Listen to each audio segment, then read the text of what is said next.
Hello student, फिर हम अपनी हेडवर्ड जो क्लास 8 की ग्रामर है इसका नेक्स्ट चैप्टर करेंगे, new grammar with a smile के। इसको हमारा नेक्स्ट चैप्टर दे रखा है, chapter number 16, kind of sentence according to structure. अब तक हमने कई तरह के काइंड्स देखे हैं, काइंड ऑफ फ्रेजेस पढ़े थे, काइंड ऑफ क्लॉजेस पढ़े थे। अब काइंड ऑफ सेंटेंस एक बार हम पढ़ चुके हैं, फिर अकॉर्डिंग टू स्ट्रक्चर्स को हम पढ़ने वाले हैं। देखो उससे पहले इन्होंने वार्म अप एक्सरसाइजेस हमें दी हुई है, तीन जो है बॉक्सेस यहाँ पे दे रखे हुए हैं। उन तीन बॉक्सेस को यहाँ पे तीन जो अलग अलग हमें जो बॉक्सेस में हिंट दिए है उनको कंप्लीट करना है। जैसे ईगल हम देख सकते हैं, हो जाएगा fly high into the sky. The man, ये हो जाएगा who is wearing the red T shirt is my brother. And Ravi stood up angrily and storm out of the rooms. यहाँ पे अगर आप एक चीज गौर करोगे तो यहाँ पे क्या हुआ, एक तीनों सेंटेंस में एक सिंपल सेंटेंस दे रखा हुआ, एक कॉम्प्लेक्स दिया, एक कंपाउंड दिया। तो पहले समझ लेते हैं वैसे बेसिकली हमारे जो टेंस होते हैं वो तीन टाइप के होते हैं, ठीक है। बेस्ड ऑन द क्लॉजेस, ये क्लॉजेस के बेसिस पे ये तीन टाइप के होते हैं, थ्री टाइप्स होता है। एक हमारा सिंपल, कंपाउंड और कॉम्प्लेक्स, है ना। अगर काइंड्स के बारे में बात करें तो वो काइंड्स हमारे हो जाते हैं जैसे हमारा affirmative, assertive sentence, interrogative, imperative. लेकिन ये हमारे टाइप्स होते हैं। सिंपल क्या होता है, एक सिंपल सा एक तरह समझ सकते हो, इसके अंदर ना एक हमारा सब्जेक्ट होगा, जैसे यहाँ पे दिया हुआ है कि डार्क क्लाउड्स। डार्क क्लाउड्स क्या है, हमारा सब्जेक्ट है ना। आर एक हमारी वर्ब है और गैदरिक जो है हमारा पर्टिकुलर ऑब्जेक्ट आ गया। जहां पे एक सब्जेक्ट और एक वर्ब होती है वो हमारा सिंपल सेंटेंस कहलाता है। कॉम्प्लेक्स के बारे में बात करें, जैसे इन्होंने एक छोटी सी डेफिनेशन भी यहाँ पे दी हुई है, a sentence which has a subject and only one finite verb. इसके अंदर केवल एक सब्जेक्ट होगा, आ सब्जेक्ट होगा एंड वन फाइनाइट वर्ब्स होगी, उसको हम क्या बोलते हैं, एक सिंपल सेंटेंस बोलते हैं। और ये जो इंडिपेंडेंट क्लॉज भी कहलाता है, ठीक है, ठीक है। फिर उसके बाद में एक नोट में दिया हुआ है, अ सिंपल सेंटेंस में मॉडिफाई एन एडवर्ब और अ एडवर्ब फ्रेज। एक एडवर्ब को या एडवर्ब फ्रेज को कम कर लेता है। जैसे हमने एडवर्ब सेंटेंस एडवर्ब्स पढ़ी थी, हमने एडवर्ब वाले चैप्टर में लिखा है unfortunately the clouds are gathering. Unfortunately क्या होता है, डार्क क्लाउड्स आर गैदरिंग हो रहे थे। तो यहाँ पे ये क्या है, ये सेंटेंस एडवर्ब्स कहलाए, क्योंकि इसने पर्टिकुलर स्टार्टिंग में आगे पूरे सेंटेंस को मॉडिफाई कर दिया, ठीक है।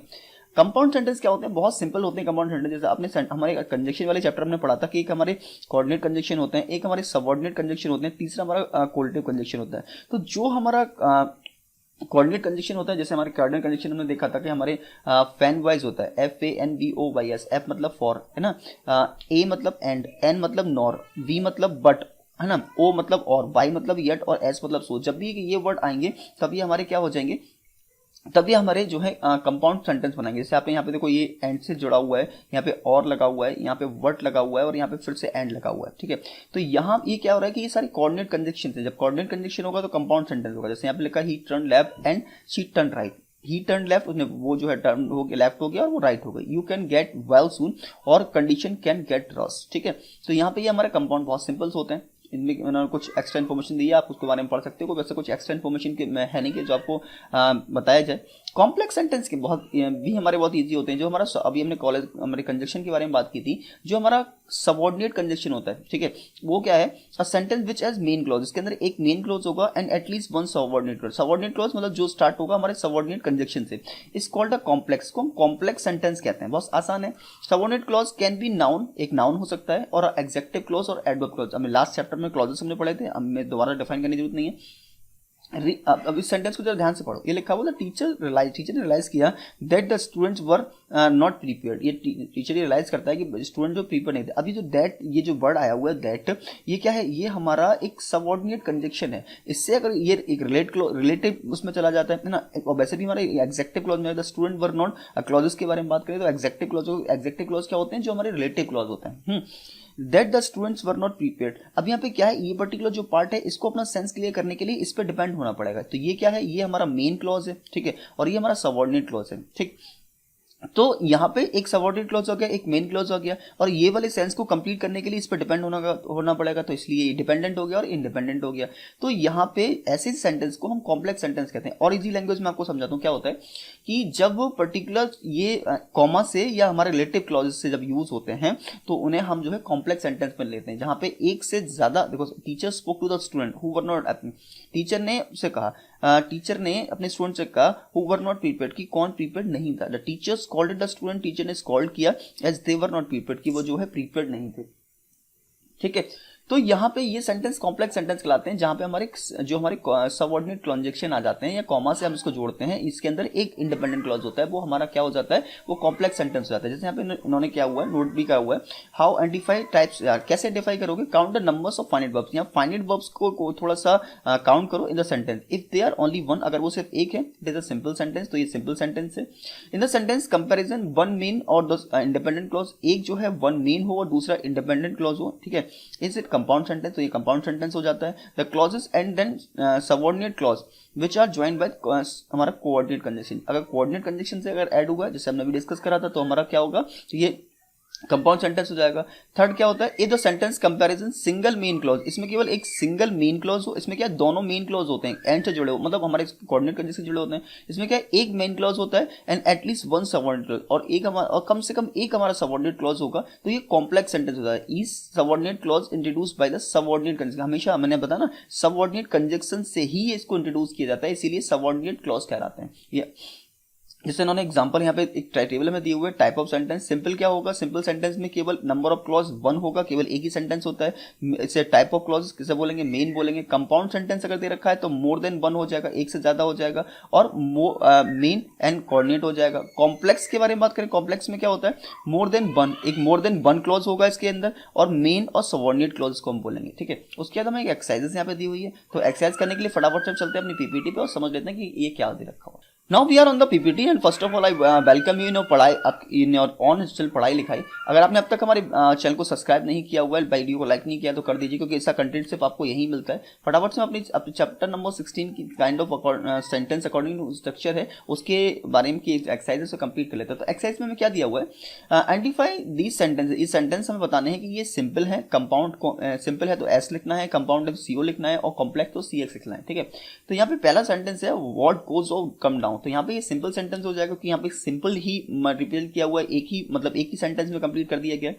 Go to the shop and buy some fruit, ये हमारा कंपाउंड हो जाएगा। क्यों हो जाएगा, क्योंकि यहाँ पे आपने देखा यहाँ पे एंड वर्ड से जो है जुड़ा हुआ है कि आप दुकान पे जाओ और बाय सम फ्रूट, कुछ फल को खरीदो, ठीक है, तो ये हमारा कंपाउंड हो जाएगा। अगर थर्ड हमारा what you see is what you get, तो ये सिंपल हो जाएगा, व्हाट यू सी जो आप देखते हो, व्हाट इज गेट जो भी आपको मिलता है, तो यहाँ पे सिंपल होगा, एक ही पर्टिकुलर फाइनाइट वर्ब्स यहाँ यूज की गई है।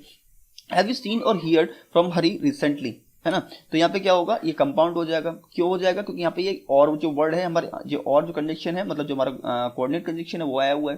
फिफ्थ है the big brown dog rain after the blue and red dog, तो ये क्या होगा, सिंपल होगा। अब अच्छा एक चीज यहाँ पे अच्छा मैं दूसरा जो एग्जाम्पल आता है तब मैं आपको समझाता हूँ थोड़ा सा करके, यहाँ पे थोड़ी कंफ्यूजन आपको हो सकती है, अभी थोड़ा सा बने रहिए। On reaching the shop don't forget to buy, तो ये हमारा कॉम्प्लेक्स हो जाएगा। Before the queen rode the parade, यहाँ पे कॉमा से लगाया तो हो जाएगा, तो हमारा कॉम्प्लेक्स सेंटेंस हो जाएगा। James and Tina rode their bicycle after they ate the lunch, यहाँ पे कंपाउंड। अब मैं बताना क्या चाह रहा था वो देखो, यहाँ पे जैसे यहाँ पे एक सेंटेंस, ये जो आफ्टर यहाँ पे जो वर्ड आया हुआ है और हमने सेंटेंस को बना दिया सिंपल, ठीक है, लेकिन यहाँ पे इस वाले सेंटेंस में road cycle after they ate the lunch, तो यहाँ पे दोनों में आफ्टर वर्ड जो है यूज किया गया है, लेकिन आप थोड़ा कंफ्यूज ये हो जाते हो कि एक्चुअल में यहाँ पे भी कंजंक्शन है, क्योंकि आफ्टर हमारा कंजंक्शन भी होता है।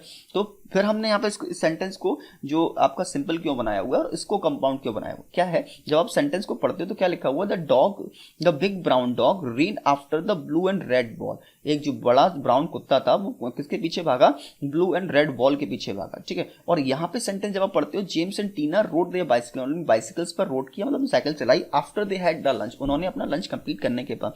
तो ये जो पर्टिकुलर आफ्टर यहाँ पे यूज हुआ है वो एड हमारा जो है किसी कंजक्शन के लिए यूज नहीं हुआ है, रेन आफ्टर द मतलब उसके पीछे भागा, ये जो सिंपल वर्ड में यूज हुआ है, लेकिन ये जो आफ्टर है वो हमारा एज अ कंजक्शन यूज हुआ है, इसीलिए इसको कंपाउंड लिया है हमने और इसको हमने सिंपल सेंटेंस लिया हुआ है, ठीक है।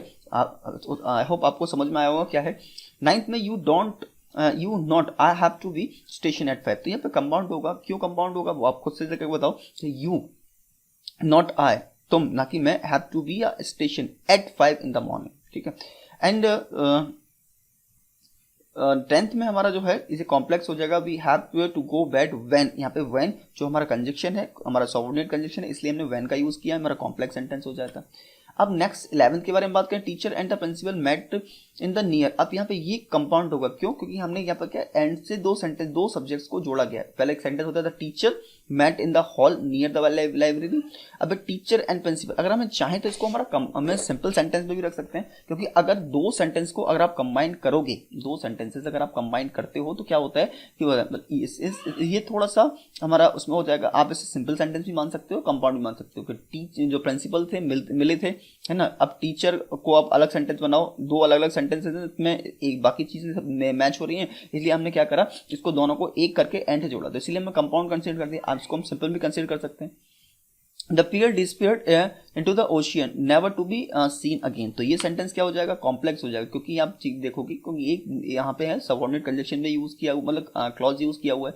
13 में हमारा कंपाउंड सेंटेंस होगा, क्यों होगा, क्योंकि यहाँ पे एंड का, यहाँ पे जो कोऑर्डिनेट कंजंक्शन का यूज किया गया है। 14 क्या है, कॉम्प्लेक्स है, क्योंकि इसमें when the sky is cloudy, जब बादल क्लाउडी, मतलब ये जो हमारा इंडिपेंडेंट क्लॉज हो गया।